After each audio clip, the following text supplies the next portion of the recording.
ఈ రోజు పొదరి సీరియల్లో స్టోరీ విషయానికి వస్తే ఇంకా మాధవ్ని కూడా మనీష్ అయితే లవ్ చేస్తా ఉంది. తనకి కూడా వచ్చేసి లవ్ పుష్పం విరుస్తున్నది. మాధవ్ మంచివాడు అని చెప్పి అందరూ చెప్తా ఉన్నారు కదా. అందుకని వచ్చేసి తను అలా పడుకో ఉంటే కూడా మాధవ్ మంచివాడు, మాధవ్ పెళ్లి చేసుకున్న వాళ్ళు అదృష్టవంతులు ఇలా చెప్తాం తన మైండ్ లోకి ఎక్కే మనీష వచ్చి మాధవ్కి దుప్పటి కప్పేసిపోతుంది. అంటే లవ్ వాళ్ళిద్దరి మధ్య లవ్ కలుగుతున్నది అన్న విషయమే తెలుస్తుంది. ఇంకా మాధవ్కి ఏమో తెలియలేదు కానీ మనీష అయితే మాధవ్ని లవ్ చేస్తున్నది. ఇంకా ఈ రోజు స్టోరీ విషయంలోకి పోతే కేశవతో ఈ అమ్మాయి ఫోన్ నాకు గొంతు దగ్గు అందువల్ల గరుకుగా వినిపిస్తున్నది, వాయిస్ ని ఇగ్నోర్ చేయండి. మనుషులు అన్నాక దగ్గు జలుబు అన్ని కామన్ గానే వస్తుంటాయి కదా, అందుకే చెప్తున్నా.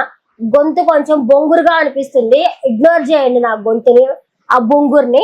ఇక శైలజ వచ్చేసి కేశవకి కాల్ చేస్తుంది. కాల్ చేసి నా మీద మొన్నటి కంటే ఎక్కువ ప్రేమ చూపిస్తా ఉన్నారు, ఎందుకు అంటే వాళ్ళకిచ్చి పెళ్లి చేయాలా అని చెప్పేసి అనుకుంటున్నారు. అయినా కూడా నువ్వు మా ఇంటికి వచ్చావు, నేను ప్రెగ్నెంట్ అని చెప్పినప్పుడు పెద్ద సిఐడి లాగా వచ్చేసి అదేదో నిజమా అబద్ధమా ఇట్లాంటివన్నీ ఎందుకు చూసావు, దానివల్ల నాకే కదా ప్రాబ్లం అనేసి శైలజ కేశవతో మాట్లాడుతూ ఉంటుంది. అప్పుడు అతను చెప్తాడు, అందుకే కదా నేను హాస్టల్లో ఉండమని చెప్పాను అని చెప్పంటే నన్ను ఎలా అయినా సరే ఎక్కడికైనా తీసుకెళ్లి పెళ్లి చేసుకో అని చెప్పి శైల కేశవతో చెప్తుంది. అదంతా కుదరదు, మా అన్నకే పెళ్ళయ్యేంత వరకు నేనైతే చేసుకోని, నేను మొన్ననే చెప్పాను కదా ఆ విషయం గురించి అంటే అవునా సరే పో నెక్స్ట్ వచ్చినట్టు చేసుకోపో అని చెప్పంటుంది. అది కాదు, నువ్వే అర్థం చేసుకోవాలి కదా, మా అన్నయ్యకి పెళ్లి అయినాక నేను నిన్ను పెళ్లి చేసుకుంటాను అనేసి కేశవ శైలజతో చెప్తాడనమాట.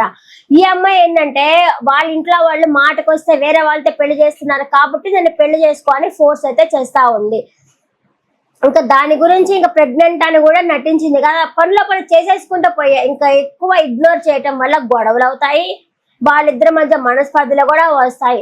లవ్ చేశారు, పెళ్లి చేసుకుంటూ పోయా, ఇంకా అమ్మాయి అతను తప్ప ఇంకెవరిని చేసుకోను అని చెప్తున్నది కాబట్టి సరే. ఇంకా మనీష అయితే పడుకో ఉంటుంది. ఇంకా పడుకొని నిద్రపోవడానికి పోతా ఉంటే ఆలోచిస్తా ఉంటుంది అనమాట.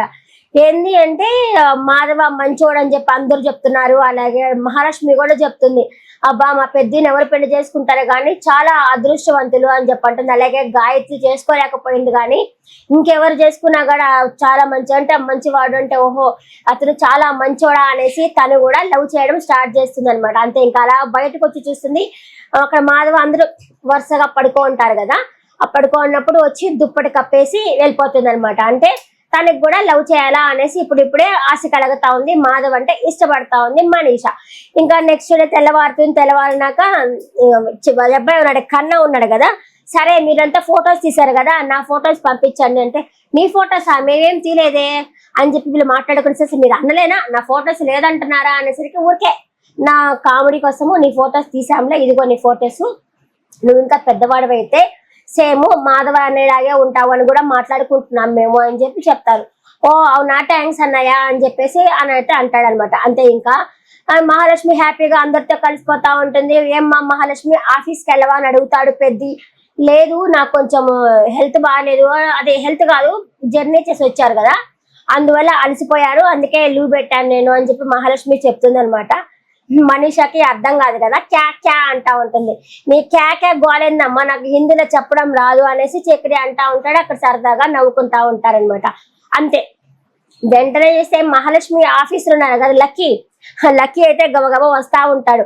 అర్రే వీడెందుకు వచ్చినాడు ఇక్కడికి అనేసి చక్రి అనుకుంటాడు. అతను వచ్చేసి ఏంటి లక్కీ రాలేదేంటి అని చెప్పొస్తే నువ్వేంటి లక్కీ అని పిలుస్తున్నావు, మంచి పేరుంది కదా లక్కీ అంటే, మాకు అమ్మాయి లక్కీ చామ్ లాగా అందుకే లక్కీ అని పిలుస్తున్నాను అని అయితే ఆయన అయితే చెప్తారనమాట.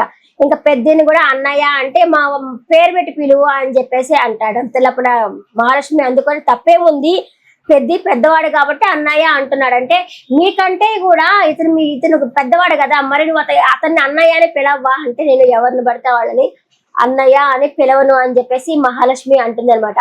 అతన్ని చూసి ఉడుక్కుంటా ఉంటాడు. దానికి తగ్గట్టు మహాలక్ష్మి కూడా అతన్ని ఉడికిస్తానే ఉంది. ప్రపోజ్ చేశాడు, ఇష్టము అని చెప్పాడు, నువ్వు లేకపోతే నేను ఉండలేనని చెప్పాడు, ఇద్దరికి కలిసి బతుకుదామని చెప్పాడు. అయినా కూడా ఈ అమ్మాయి ఏమి ఎరగనట్టు ఏమీ తెలియనట్టు నేను వేరే వాడిని లవ్ చేయొచ్చేమో, ఇప్పుడు చేస్తానేమో, ఎవరు నన్ను ఇష్టపడితే తప్పే ఉంది, వాళ్ళు నన్ను ఇష్టపడితే తప్పే ఉంది, వాళ్ళు నన్ను ఇష్టపడొచ్చు కానీ నేను ఇష్టపడతానని చెప్పాను ఇలా మాట్లాడుతుంది. పాపం ఉడికిస్తా ఉంది. అతను ఏమంటే ఈ అమ్మాయిని ఎలా ఇంప్రెస్ చేద్దామా అని చెప్పేసి రేపు మంచి మంచి మోడల్ గా రెడీ అయ్యి వస్తాడనమాట. ఎప్పుడెప్పుడు ఈ అమ్మాయి ప్రేమను పెంచుకుందామా అనేసి. ఈ అమ్మాయి వచ్చేసి ఎందుకు మా ఆఫీస్ లో వస్తే నువ్వు ఎందుకు అలా మాట్లాడుతున్నావు అని చెప్పి ఈ అమ్మాయి అయితే మాట్లాడుతా ఉంది. ఇదే ఈ రోజు జరిగిన ఎపిసోడ్ ఇదే జరిగింది. ఈ రోజు ఎపిసోడ్ పట్ల మీ అభిప్రాయాన్ని కమెంట్ సెక్షన్ లో కమెంట్ చేయండి.